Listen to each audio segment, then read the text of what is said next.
மாதிரி செய்யுங்கள் என்று சொல்கிற போது பிரதமர் பேச்சை கேட்க வேண்டிய நிலை. அதற்கப்புறம் தான் நீதிமன்றத்துக்கு போனது. இதெல்லாம் விளக்கம் சொல்லப்பட்டிருக்கிறது.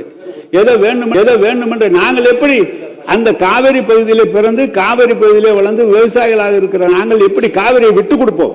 விட்டு கொடுப்பதற்கு வாய்ப்பே கிடையாது. எனவே வாபஸ் பெறப்பட்டது இது என்று சொல்வது என்பது மாண்பு பிரதமர் சொல்கிறார். பிரதமர் ஒரு வார்த்தை சொல்கிற போது மாண்பு முதலமைச்சர் எப்படியாவது சுமூகமான ஒரு நிலை ஏற்பட வேண்டும் என்ற எண்ணத்தில் தான் அது செய்யப்பட்டது தவிர அதற்காக நாங்கள் வேண்டும் என்று செய்யப்பட்டதெல்லாம் இன்று இல்லை. மாண்புமிகு அவை முன்னவர் பேரவைத் தலைவர் அவர்களே, பிரதமர் எங்களை அழைத்து பேசினார்கள், ஆகவே நாம் வாபஸ் பெற்றோம் என்று சொன்னார்கள், அதற்கு நன்றி. மாண்புமிகு சட்டத்துறை அமைச்சர் முடிங்க.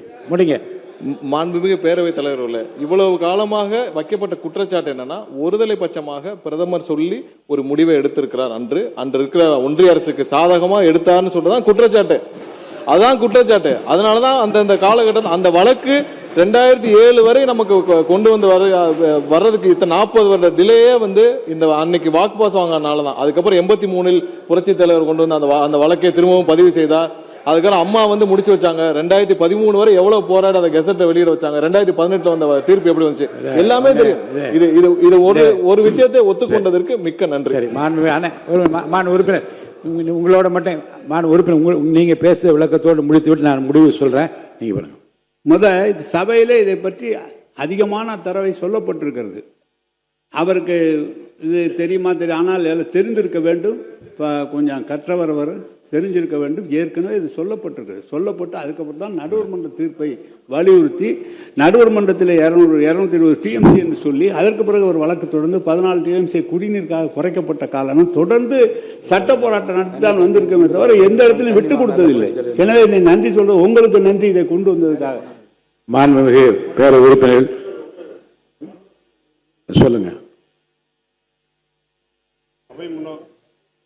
மாண்புமிகு பேரவைத் தலைவர் அவர்களே, அவை முன்னவர் அவர்கள், சட்டத்துறை அமைச்சர் அவர்கள், மக்கள் நல்வாழ்வுத்துறை அமைச்சர் அவர்கள் எல்லோருமே இங்கே கருத்துக்களை சொன்னார்கள்.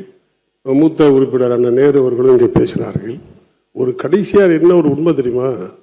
177.25 டிஎம்சி தண்ணீர் தமிழகத்திற்கு உரிமை என்கிற சட்டம் கிடைக்கப்பெற்றதற்கு பின்னால் அதற்கு பிறகு அந்த ஆணையம் அமைப்பதற்கு மத்திய அரசு முன்வரவில்லை, காலதாமதம் செய்தது.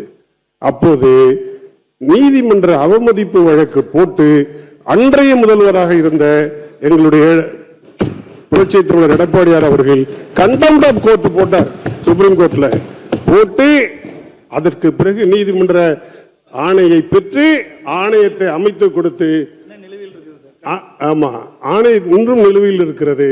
அந்த ஆணையத்தை அமைத்து கொடுத்த பெருமை அண்ணன் எடப்பாடியார் அவர்களை சார்ந்தது.